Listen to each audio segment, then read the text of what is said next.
Thanks for tuning in to the HR Uprising podcast. I'm your host, Lucinda. The HR Uprising is focused on helping forward-thinking people professionals deliver real lasting value in their organisations. I'm a chartered psychologist, speaker and trainer, and recently authored the best-selling business book, How to Be a Change Superhero. My day job is founder and CEO of software and training business Actus. This gives me the opportunity to work with other businesses like yours. We are focused on building a better workplace for people wherever they are located, with the help of our performance, learning and talent management software and our training and consultancy services. Every week on the podcast, I will be covering different topics and challenges, joined by relevant experts and real-life people professionals. Thank you so much for tuning in. I really hope you enjoy and get value from this week's episode.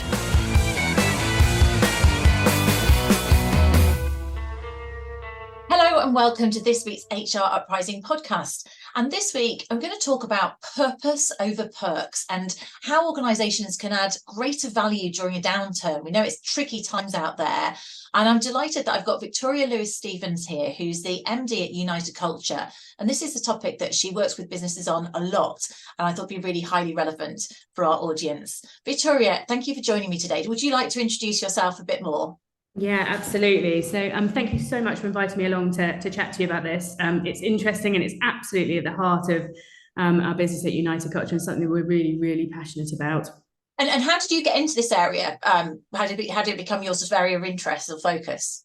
I think, if the truth be known, most of the organisations that we were talking to and working with, really, when it came down to solving some of their business challenges, it came down to being issues with regards to sort of culture or levels of engagement within an organisation or within a business. So we actually have looked to sort of deep dive into that and just work through actually how can we help organisations with their employee experience, with their culture, articulating the culture they've got today, what they might need in the future in order to drive the business forward. And then sort of wrapped into that, you tend to find that there's a lot that you get into in terms of change and transformation when businesses are sort of either going through hard times because of a downturn and they need to change direction and pivot. Actually, they usually need quite a lot of support to take their people with them on that journey, which I think is where sort of the link back to purpose and culture has come from for us as an organisation. It's also something that's really interesting, fascinating. So it's a good place to play.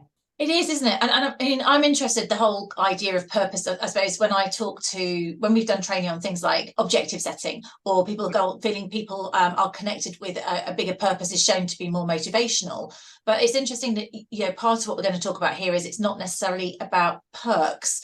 And, I know that lots of organisations might be thinking, right, we've got to engage our people. Let's invest in a perk scheme or some sort of benefits type approach. And so it seems to me that you're going at it in a slightly deeper way, would you say? Yeah, absolutely. And you can't say, and we can't get away from the fact that people want fair pay. They want to be paid fairly for the job that they do and the role they play within an organisation. So I think that's table stakes. That's the bit that gets someone in the room and motivated to participate and get involved with what an organisation's doing.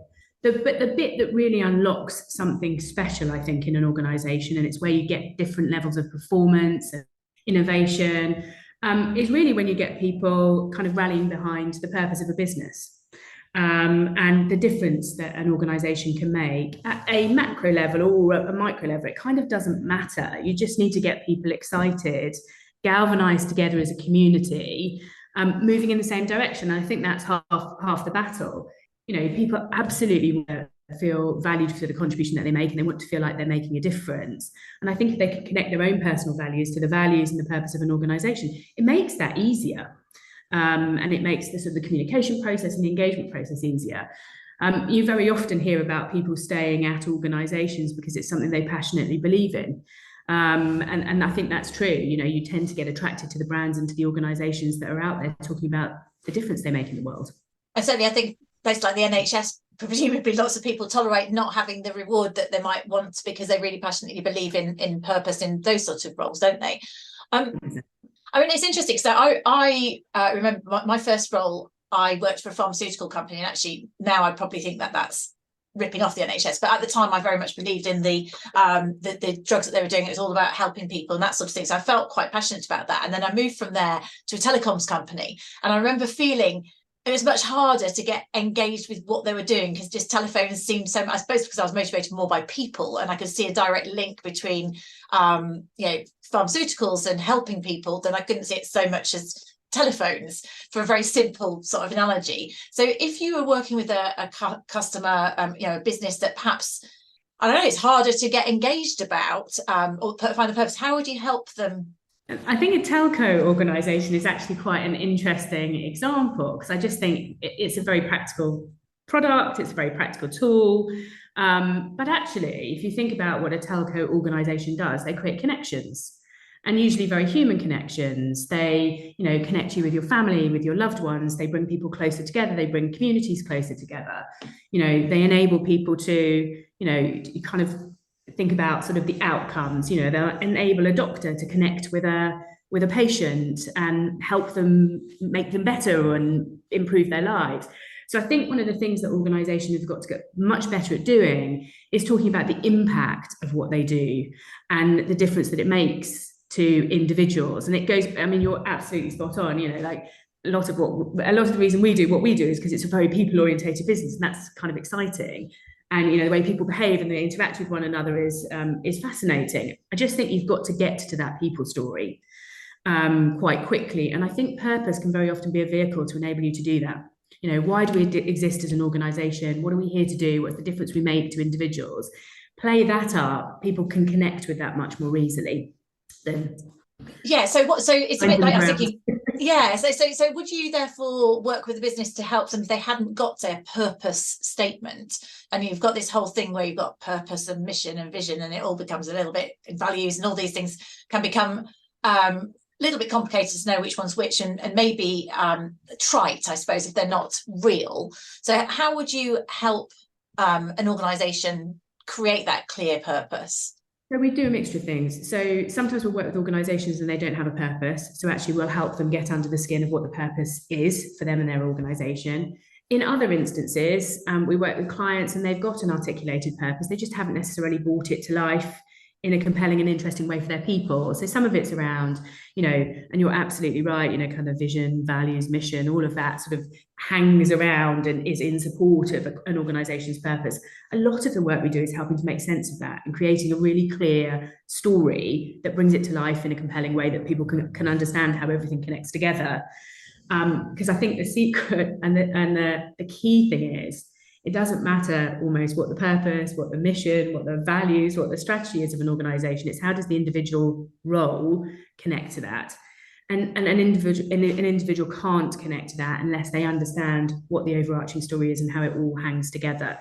So we do a lot of work in that space, helping organisations, tell their story in a way that joins the dots, personalises and humanises the story so that people really understand the difference the organisation makes to the broader world. And then helping find ways of people actually connecting what they do on a day-to-day basis to that end story and that end contribution. And that can be quite varied, because obviously, if you kind of the telco analogy, you've got engineers, you've got kind of like call center operatives, you've got a real spectrum of employees. So actually a lot of the work that we do is also about getting into the mindset of those different groups, understanding who they are, understanding what makes them tick, what motivates them, what their purpose is, so that when we're starting that engagement process, actually it's segmented and it's specific for the individual, it feels relevant to them and it feels real to them on a day-to-day basis. It sounds quite consultative then, is it? So when you're doing that, so if there's someone listening, and because I have lots of let's say individual HR practitioners out there who might listen, who work with smaller businesses who wouldn't necessarily be able to bring in United Culture. Have you got any top tips on the sort of things that they could do, or sort of questions that they could ask to their audience if they wanted to get people thinking this way? Because it's this bringing it to life. So you might have a purpose statement, but it is like a mission statement. It's kind of out there on the wall and it's not necessarily got the story or the meaning around it. What sort of coaching questions could they ask to help people? I think it's twofold, I guess. So very often, if there's a purpose out there that doesn't feel like it's lived within the organisation, I think the real question that a HR practitioner should be asking is it the right purpose? If it's not lived within the organization, then it might be so abstract from what you're doing on a day-to-day basis that doesn't feel connected.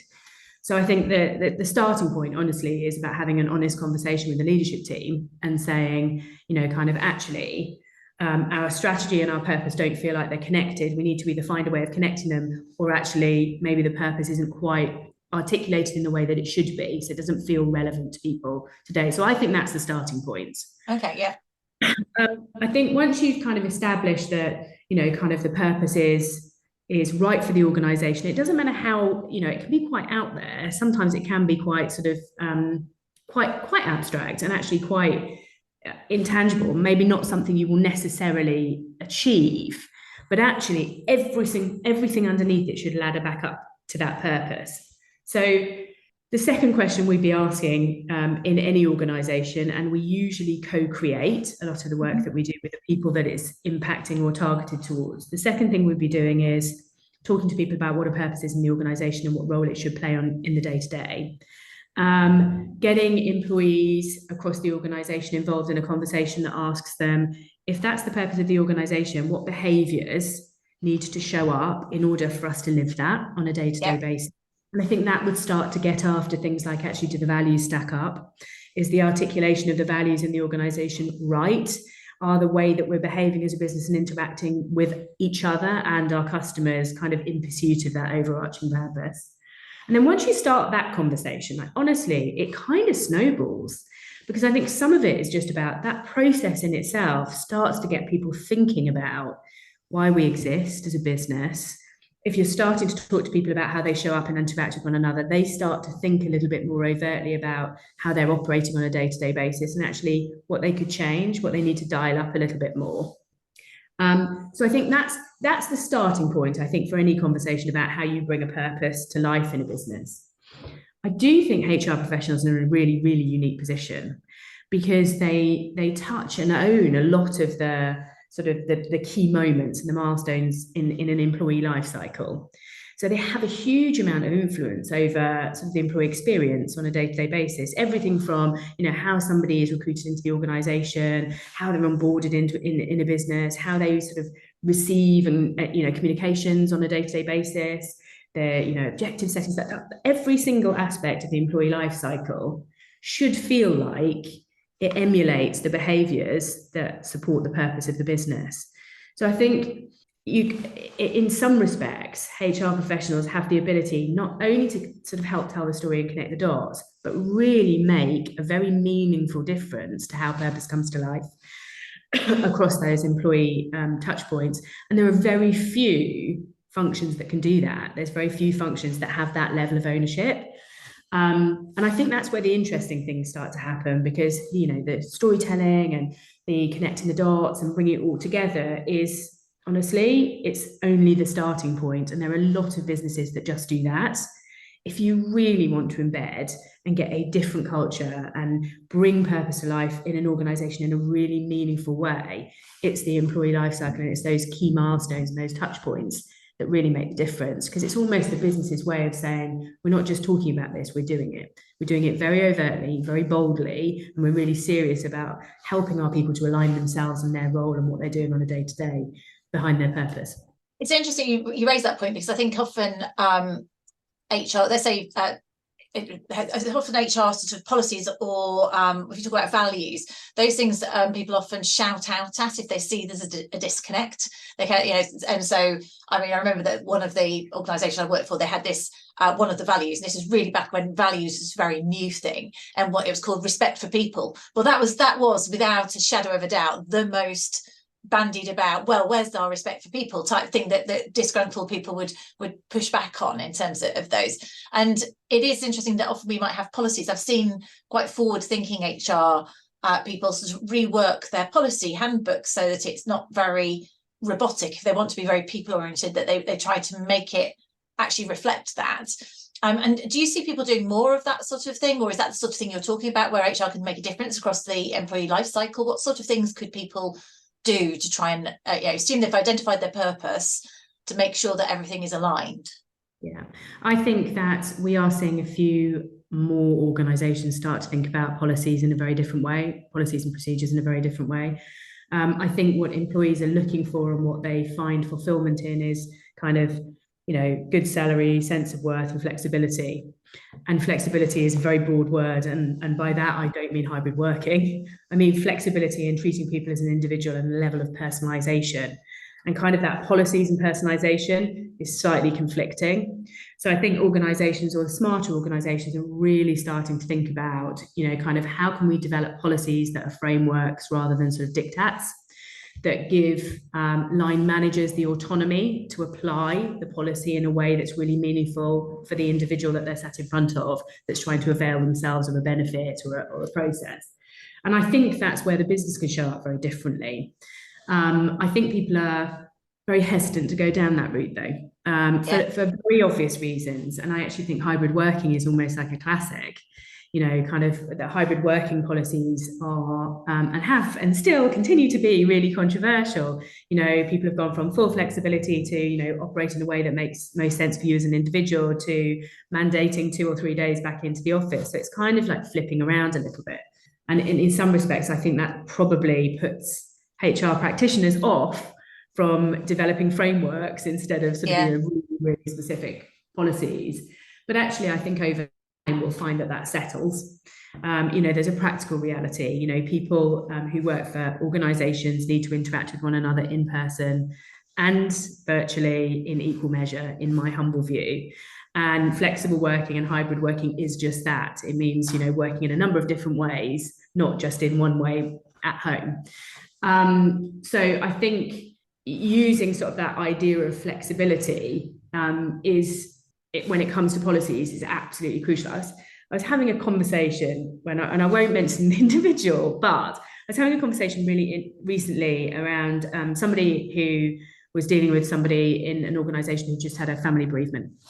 And he was really frustrated by the policy. He's worked with this individual in 2 companies prior to the company he's working at now. He knows them really well. He was actually working for him at a time when he had a previous family bereavement. And at that time, he knows him, and he was just able to say to him, go, take the time you need, do what you need to do, come back when you're ready, we're here if you need us. In this organization that he's working for now, they get a week out for bereavement, leave policy, and that's it. There's no flexibility in it at all.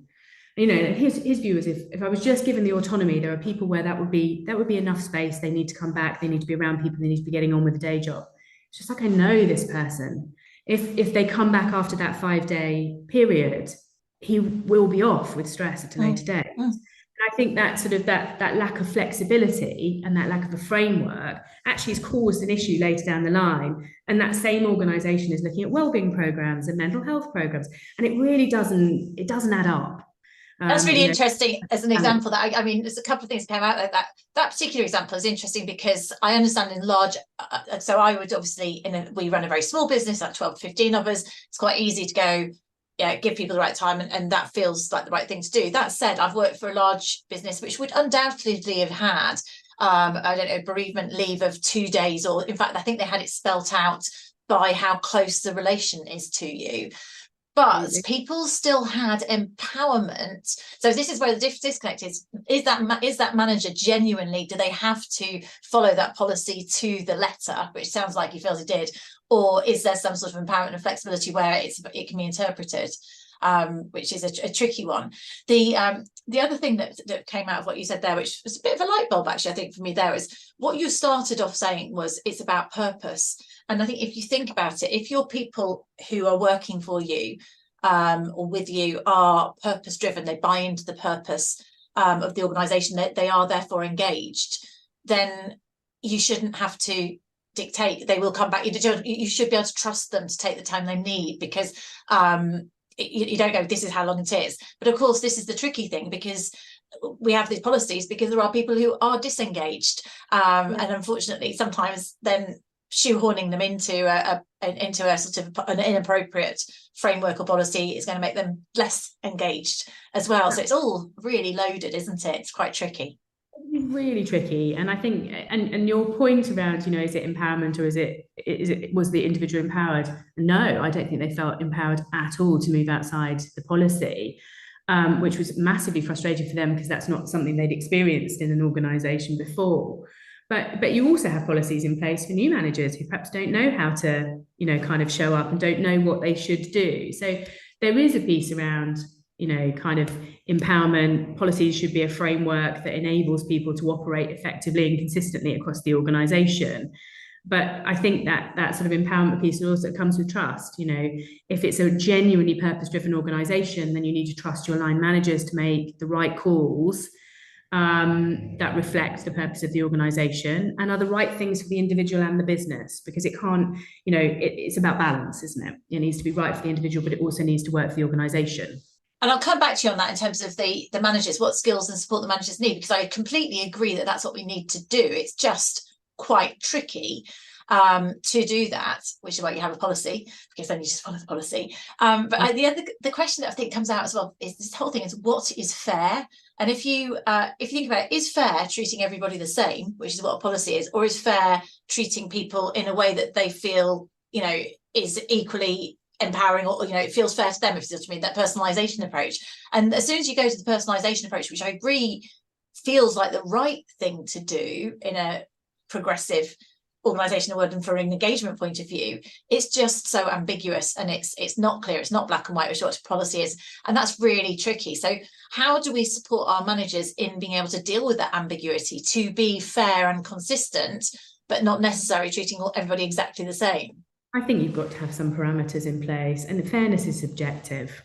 So kind of what I might think is my colleague might completely disagree and just say, no, it's too much.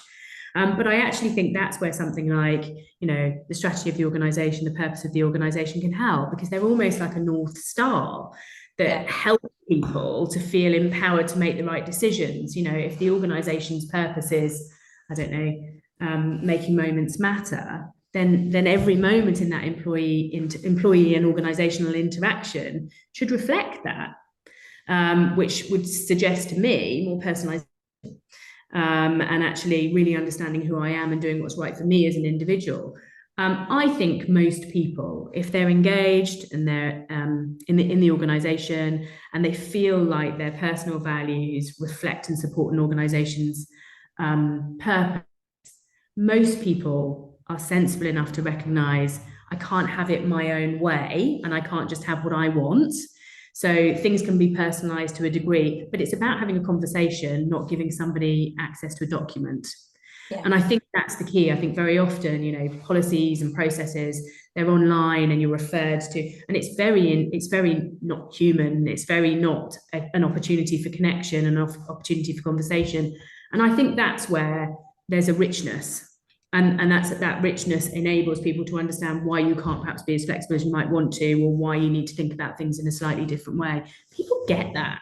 Yes, and it might be that the policy says this, and it's maybe being aware that, strictly speaking, the policy is this, but I can see that that's not enough time for you. But so you take what you need, but just let's be aware that we're interpreting the policy in a certain way. It's perhaps being very clear about that, so that it's not. People are always concerned about setting precedent, aren't they, in terms of something that becomes abused. So if we move on from something that we've talked about, purpose in terms of genuine deep engagement, and actually how personalization, it is nuanced in terms of how we get the best out of people. If we are looking to try and support or reward people, but we don't necessarily have lots of money because no one's rich at the moment, in terms of, well, certainly many people feel less so, and businesses do, in terms of these sort of things. What are your thoughts about, the sort of traditional coffee vouchers or perk type tool? There's these companies, aren't there, that offer you perks that you can hand out. What's your take on that as to what we can do to reward people, to recognise them? I think reward and recognition can come in a million different guises, and actually it doesn't always have to be something financial. I think sort of very often, subsidised canteens, coffee vouchers, fruit bowls in, kind of the sort of breakout areas, it just becomes the norm, and it becomes a given. And it's not necessarily viewed as a perk. That's always been there, therefore it always will be there. And then becomes something that people moan about when it's taken away, doesn't it?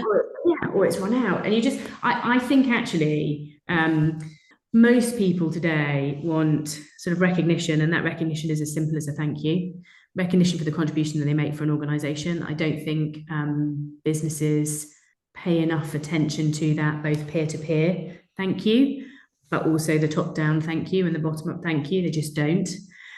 Genuine and authentic thank you, not just for the sake of it. Got it. And I also think that sort of that idea of giving people that opportunity to continuously learn and grow as an individual is also incredibly important. You know, it's as important and as relevant today as it will be, you know, as you go up through your career, wherever you start, you know, that idea that you're continually growing, you're continually learning. And that doesn't necessarily mean sort of training courses or anything like that. There are much more creative ways that people can think about, you know, kind of that idea of continuous learning, you know, whether it's buddying program, whether it's job shadowing, whether it's job swaps, you know, all of those things are really interesting ways of getting some breadth to your role, and understanding a little bit more about, you know, the organisation and the difference you could make in an organisation. So I think, don't get me wrong, perks are great and people will appreciate them, but they will appreciate them for that nanosecond. Yeah. Whereas, you know, the opportunity to learn and develop yourself, both in technical skills, but also in sort of, you know, the softer personal skills, that lasts a lifetime. And I think people do genuinely. I mean, I look back on my career and I just I can think of 2 or 3 jobs, which were probably the hardest jobs I had, or I have had to date. And they're actually the jobs where I was learning every single day. Yeah. And where I was pushed and where I was developed. But I can say absolutely hand on heart that wasn't about lots of money being thrown in my direction, or perks being thrown in my direction. It was just an environment that was created that was very driven, very focused on sort of the overall aim of the organisation, and everyone rallied behind it. And they did what they needed to do as an individual, as a team, as a functional area in order to grow, to help the business move forward. And it's exhilarating being in that sort of environment. It feels like you're winning. It feels like you're moving things forward. And it doesn't feel like you're kind of on the treadmill. It's proper intrinsic motivator, I think, isn't it? And those things you've pointed out there are the things which don't necessarily cost money, but they require a bit of thought and maybe creativity, particularly the things to do with job swaps or buddying or things like that. They're all within an HR team's gift, if you can find a way of making them work, isn't it? Being a little bit creative about things. And I just know, again, going back to the engagement thing, which is how we started, they are the longer term things that engage people, aren't they? That's opportunities to learn and grow. And even if you're in a teeny organisation, you can still create ways for people to learn and grow, even if you haven't got the sort of career pathway, isn't it? It's the challenge you were talking about there in your example. Absolutely. And it doesn't have to be, and I think the creativity comes in, you know, not everybody is, you know, wants to progress their career, wants to move up the ladder and kind of wants to progress in that way. Some people just want to come in, do a really good job, and they're quite happy where they are. But you've just got to find a way of giving individuals like that some payback, and so that they continually learn and can continue to give, you know, everything that they can to an organisation. Not everyone is going to be hungry for promotion and moving up, but you can still sort of, if you're creative about it, you can still satisfy the need of those individuals that are actually really happy where they're at. But just kind of keep them connected by giving them something. Great. So I said I'll come back to the manager point maybe, and maybe perhaps we end on that one, because we've talked about the purpose, and some of this could be HR team. We talked about moving beyond processes. We talked about rethinking perks that are not just sort of in the moment and become taken for granted. It's much deeper and longer term. HR can only do so much. A lot of it comes down to the line managers. What guidance would you do, or what advice would you say for an organisation that wants to get this happening more so in there with their line managers to engender this sort of sense of purpose, sense of being engaged? I think there's a lot that needs to be done in this space, if I'm being completely honest. I think line managers and leaders are a very underserved community in large organisations with huge roles and huge influence.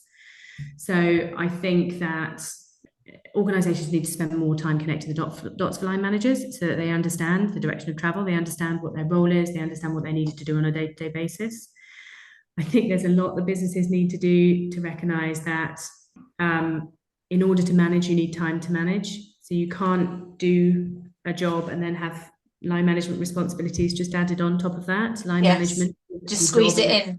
Yes, yes, agree. And we all have those jobs. Mm-hmm. It's a skill, it's an art, and it needs support, it needs training, it needs development, and it also needs organizations truly investing time in making sure that line managers understand where the business is going, what the strategy is, what the purpose is, how they should behave and act. So they're role models for the organizations. They have a huge amount of influence. How that means they should role, act, interact with their people, interact with their teams. And that takes time and it takes effort. And it doesn't always take money. I think sometimes we sort of dismiss some of the simpler, easier ways to engage line manager populations because it's too tricky or it's too big a group. And there are ways that you can get to them that are really simple and practical, and technology allows us to do that. I do think there's a job in most organizations, and I think about a lot of the clients that we've worked for. At some point or other in our interactions with them, we've had a conversation where we've suggested, or together we've sort of come to the conclusion that actually the business needs to redefine the role of a line manager in their organization and articulate what the role of a line manager is within the business. Because actually, unless you tell a line manager what their role is and how you want them to operate, it's very difficult to feel empowered. So, you can't show up differently because you don't really understand what your sphere of influence is and what your remit is within the business. So there's a lot of work that needs to be done in that space. There's definitely a requirement for leaders and managers to be given the time to get to know their people. You can't motivate people if you don't know what motivates them. There's a really sort of key. So I think it's about time and effort, actually. But it's interesting. Yeah, and I noticed that's come through a few times in terms of your whole sort of theme here as well, as the investment. It is about time and effort as opposed to money, which everybody therefore has got a chance of doing, but you do have to think about it to make it real. And also, there's trying things in a small area, especially in large organizations, if there isn't the funding, find a leader that believes that unlocking the power of a line manager is critical and work with that functional area and almost kind of develop a bit of a proof of concept. Actually, we've engaged these people in a different way. We've supported them in a different way. And we're starting to see some results in the bottom line results. You don't have to go big. Yeah. Sometimes it's just about starting small and actually just making sure that the things that you're doing and the actions that you're taking are driving the right outcomes. And you will have to course correct. Human behavior. You're trying to influence human behavior, and sometimes you don't always get the reaction that you're expecting when you do something. So actually, that course correction is really, really important, both for the individual you're engaging, but also for the organization. You're not going to get it right all the time, and just saying, actually, that didn't quite work, we need to move in this direction, is actually a really strong thing, I think. So all of these things make a lot of sense, Victoria, and I think it's really timely for us to think about these, actually. So it's actually quite empowering to realise that you haven't got to throw loads of money at it. It's just thinking a bit differently, a bit more creatively about how we get the best out of people in terms of our organisations. If anyone wants to reach out to you personally, or work with you at United Culture, how would they get hold of you? Drop us an email, victoria.lewis-stevens@unitedcultureco.com, or give us a call. And even if it's just advice or just sounding board, or, most of our clients are super happy for us to share case studies. So if they just want to have a look at what we've done in a particular type of organisation or particular sector, we're always happy to share. Great. Get some inspiration. Absolutely. Wonderful. Thank you so much for joining me on the HR Uprising podcast, Victoria. Thank you so much for inviting me. I really hope you found this week's episode useful and enjoyable. If you did, perhaps you could recommend us to a friend or colleague, or give us a review on your platform of choice. It really helps new listeners to find us. Now, you can access links to any of the information mentioned in this show via the website www.hruprising.com. Further free resources are also available at www.actus.co.uk. There you can also find out more about our software and training solutions. Finally, why not join our LinkedIn group, the HR Uprising, to share ideas and collaborate with other like-minded people professionals. Thank you for listening to the HR Uprising podcast.